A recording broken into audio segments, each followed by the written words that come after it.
Assalamualaikum warahmatullahi wabarakatuh. Baik, saya Meiza Mulyana dengan NPM 190610403009 ingin memaparkan program bimbingan dan konseling SMA Lab School Banda Aceh. Baik, yang pertama ada rasional. Layanan bimbingan dan konseling yang diselenggarakan oleh SMA Lab School Banda Aceh memiliki tantangan tersendiri baik secara internal maupun eksternal. Dari sisi eksternal, peserta didik yang notabene berada dalam rentang usia perkembangan remaja dihadapkan dengan perubahan-perubahan cepat yang terjadi dalam skala global. Perkembangan teknologi informasi yang begitu cepat dan seringkali memberikan dampak negatif bagi perkembangan pribadi sosial peserta didik. Pada dasarnya, setiap individu memiliki kecenderungan untuk menata diri dan mencapai tujuan hidup yang lebih bermakna, tidak terkecuali peserta didik di sekolah. Dari berbagai problem yang masih ada, masih terdapat harapan yang besar terhadap keunggulan dimiliki oleh peserta didik. Ada beberapa peserta didik yang mampu memiliki hubungan sosial yang baik, ada pula yang kurang. Ada juga peserta didik yang memiliki minat belajar yang tinggi, ada juga yang tidak. Di samping itu, daya dukung yang tersedia di SMA Lab School Banda Aceh dapat dikatakan baik. Hal ini dapat dibuktikan dengan adanya guru BK di sekolah, guru mata pelajaran, kepala sekolah, dan memiliki komitmen untuk turut berkontribusi dengan kemampuan profesional yang dimiliki masing-masing.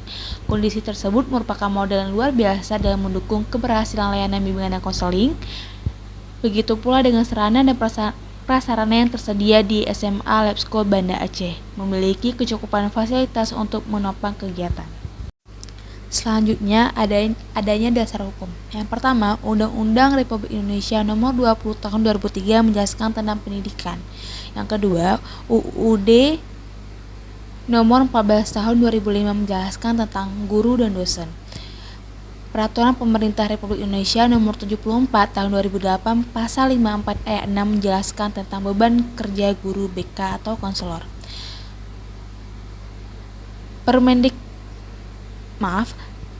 Peraturan Menteri Pendidikan Nasional Nomor 27 Tahun 2008 tentang standar kualifikasi akademik dan kompetensi konselor.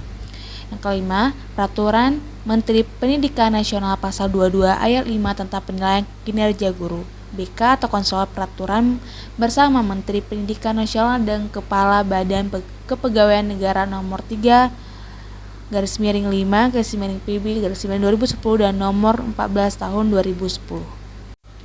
Permendikbud Nomor 69 Tahun 2013 tentang kerangka dasar dan struktur kurikulum.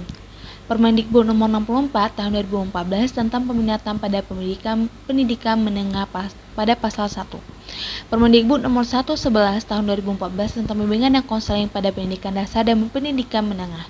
Pedoman BK pada pendidikan dasar dan pendidikan menengah tahun 2016. Yang 10, adanya Kanun Aceh Nomor 5 Tahun 2008 tentang penyelenggaraan pendidikan pasal 36 ayat 1. Yang ke-11, adanya Permendiknas Nomor 22 Tahun 2006 tentang standar isi untuk satuan pendidikan dasar dan menengah. Adapun visi dan misi dari SMA Lab School Banda Aceh. Yang pertama adanya visi, yaitu menjadi sekolah unggul berkarakter Islami berbasis sains, teknologi, inovatif, dan kreatif. Adapun misi dari SMA Lab School Banda Aceh, yang pertama mengembangkan kepribadian yang taat beragama dan memiliki nilai moral dan etika, menyelenggarakan pendidikan berbasis sains, teknologi, engineering, art, mathematics, and character, mengembangkan potensi entrepreneur di lingkungan sekolah, menerapkan manajemen mutu terpadu berbasis ICO, menciptakan lingkungan belajar yang bersih, nyaman, dan menyenangkan, mengembangkan minat dan bakat siswa dalam kegiatan ekstrakurikuler, dan menyelenggarakan gerakan literasi sekolah GLS. Selanjutnya, adanya visi dan misi bimbingan dan konseling pada SMA Lab School Banda Aceh. Yang pertama, visi bimbingan dan konseling SMA Lab School Banda Aceh, yaitu terwujudnya layanan bimbingan dan konseling yang profesional dalam memfasilitasi perkembangan peserta didik atau konseling menuju pribadi unggul dalam iptek, tangguh, mandiri, dan bertanggung jawab. Misinya yang pertama, menyelenggarakan layanan bimbingan dan konseling yang memandirikan peserta didik atau konseling berdasarkan pendekatan yang humanis dan multikultur. Yang kedua, membangun kolaborasi dengan guru mata pelajaran, wali kelas, orang tua, dunia usaha dan industri, dan pihak lain dalam rangka menyelenggarakan layanan bimbingan dan konseling. Yang ketiga, meningkatkan mutu guru bimbingan dan konseling atau konselor melalui kegiatan pengembangan keprofesionalan berkelanjutan. Selanjutnya, saya akan memaparkan deskripsi kebutuhan. Yang pertama, adanya profil kelas, profil individu, dan rumusan kebutuhan. Berikut pemaparan profil kelas berdasarkan hasil analisis instrumen AUM umum. Pada hasil analisis instrumen AUM umum tersebut, didapatkan pada bidang layanan pribadi terdapat 18%, sosial 15%, belajar 20%, dan karya 21%. Berikut profil individu berdasarkan kebutuhan dan masalah siswa pada SMA Lab School Banda Aceh. Adapun selanjutnya yaitu adanya rumusan kebutuhan. Nah, rumusan kebutuhan tersebut seperti pada bidang layanan pribadi, contohnya seperti menerima kondisi fisik dengan positif, dan rumusan tujuannya menjadi peserta didik dapat menerima kondisi fisiknya dengan positif. Next, adanya rumusan tujuan pada AUM umum setelah hasil analisis di SMA Lab School Banda Aceh. Selanjutnya adanya komponen program. Nah, pada komponen program tersebut ada 4 layanan. Yang pertama ada layanan dasar, adanya layanan responsif, layanan peminatan dan perencanaan individual, dan yang terakhir adanya dukungan sistem. Nah, pada layanan dasar, topik dan materi layanannya dipilih jika adanya 25 poin, maka perhitungannya 30% dikali 24, maka hasilnya akan menjadi 7,2 jam. Begitu pula dengan adanya layanan responsif. Nah, jika jumlah layanan yang saya pilih ada 24, maka proporsinya 25%, maka 25% dikalikan dengan 24 akan menjadi 6 jam. Baik, selanjutnya adanya layanan peminatan dan perencanaan individual. Nah, pada layanan peminatan dan perencanaan individual, jumlah layanannya ada 24 dan proporsinya dikalikan dengan 30%, maka hasilnya juga akan menjadi 7,2 jam. Baik, komponen program terakhir adanya dukungan sistem. Nah, jumlah layanan pada dukungan sistem ada 24 dan proporsinya 15%, maka 15% dikalikan dengan 24 maka akan menjadi 3,6 jam. Dan keseluruhan jumlah layanan yang dipilih 76, maka dikalikan dengan 100% akan menjadi 24 jam. Selanjutnya adanya bidang layanan. Nah, pada bidang layanan ini ada 4 layanan. Yang pertama pribadi, yang kedua sosial, yang ketiga belajar, dan keempat karir. Berikut rencana operasional ataupun action plan pada kelas 10 IPS 4 SMA Lab School Banda Aceh tahun ajaran 2021-2022. Selanjutnya ada pengembangan materi layanan. Nah, pengembangan tema dan topik merupakan rincian lanjut dari identifikasi deskripsi kebutuhan peserta didik dalam aspek kehidupan pribadi, sosial, belajar, dan karir. Nah, pemetaan topik atau materi layanan dapat dilihat atau diarahkan sebagai berikut. Yang pertama adanya bidang layanan, tujuan layanan, topik ataupun materi layanan,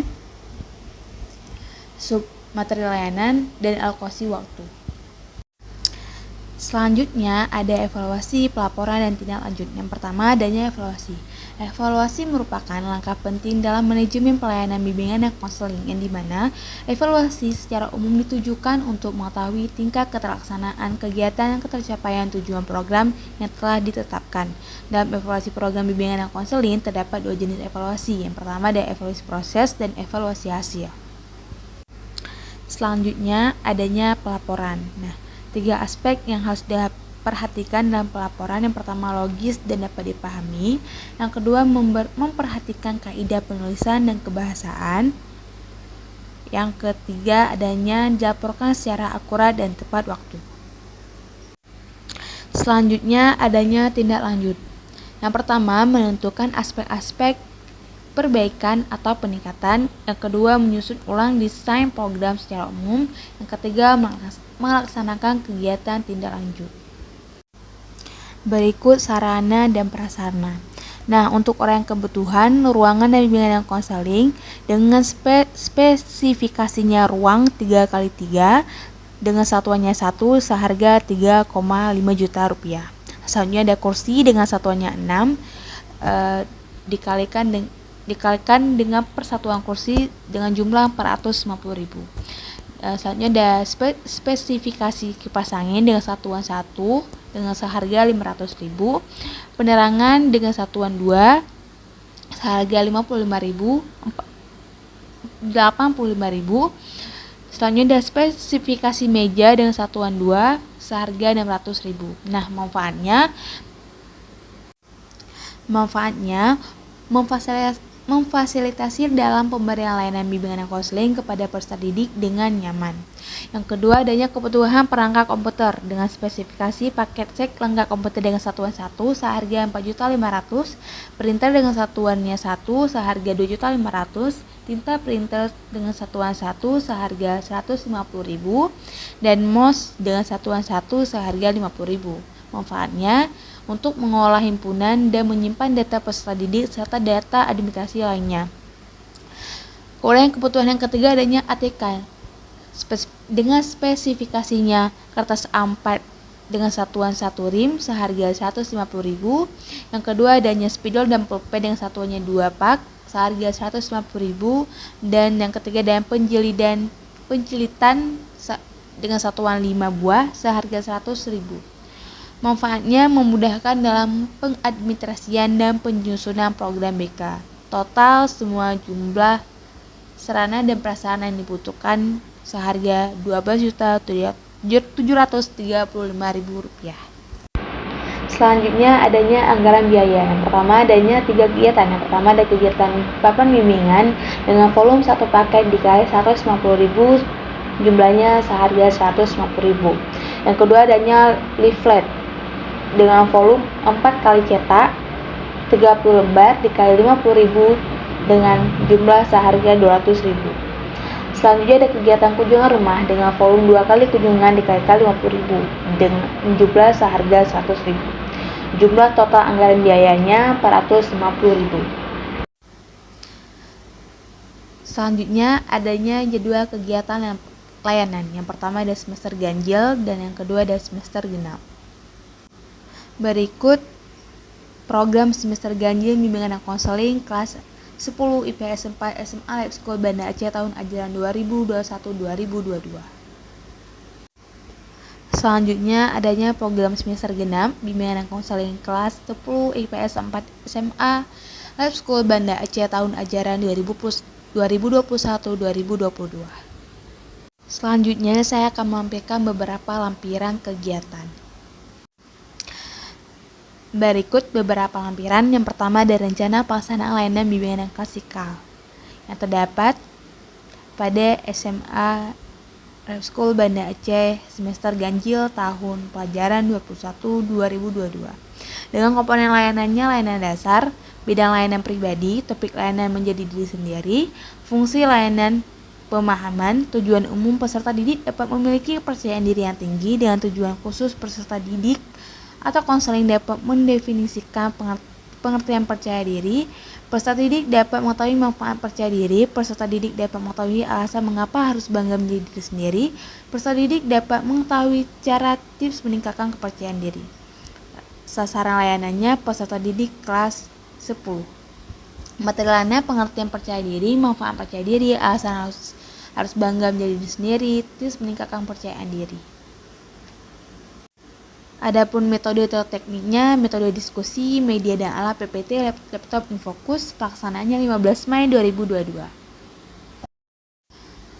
Berikut rencana pelaksanaan layanan bimbingan kelompok semester ganjil tahun pelajaran 21-2022. Dengan komponen layanan responsif, bimbingan layanan pribadi, topik layanan ayo menjaga kesehatan mata, fungsi layanan pemahaman, tujuan peserta didik dapat menjaga kesehatan mata dengan baik, sasaran layanan peserta didik kelas 10, materi layanan pentingnya menjaga kesehatan mata, mengenali kebiasaan yang dapat mengganggu kesehatan mata, mengenali ciri-ciri mata yang sehat, dan cara menjaga kesehatan mata, dengan waktu 1 kali 45 menit. Metode atau teknik, metode diskusi, media atau alat PPT laptop yang fokus, dan pelaksanaannya 15 Mei 2022. Berikut rencana pelaksanaan layanan konseling kelompok. Rencana pelaksanaan layanan konseling kelompok semester ganjil tahun pelajaran 2021-2022. Nama konseling FR, FU, NP, SSDH, dan ZF. Hari tanggal Selasa 10 Mei 2022. Pertemuan ke-1. Waktu 45 menit. Tempat ruang BK. Topik permasalahan ayo menjaga kesehatan mata. Media yang diperlukan PPT laptop Infokus. Selanjutnya ada rencana pelaksanaan layanan konseling individual semester ganjil tahun pelajaran 2021-2022. Nama konseling FR kelas semester X MIPA 1. Hari tanggal Selasa 10 Mei 2022. Pertemuan pertama waktu 40 menit. Tempat ruang BK gejala nampak atau kelelahan, sedih, dan takut. Baik, sekian pemaparan dari program yang telah saya selesaikan. Lebih dan kurang saya mohon maaf. Terima kasih. Assalamualaikum warahmatullahi wabarakatuh.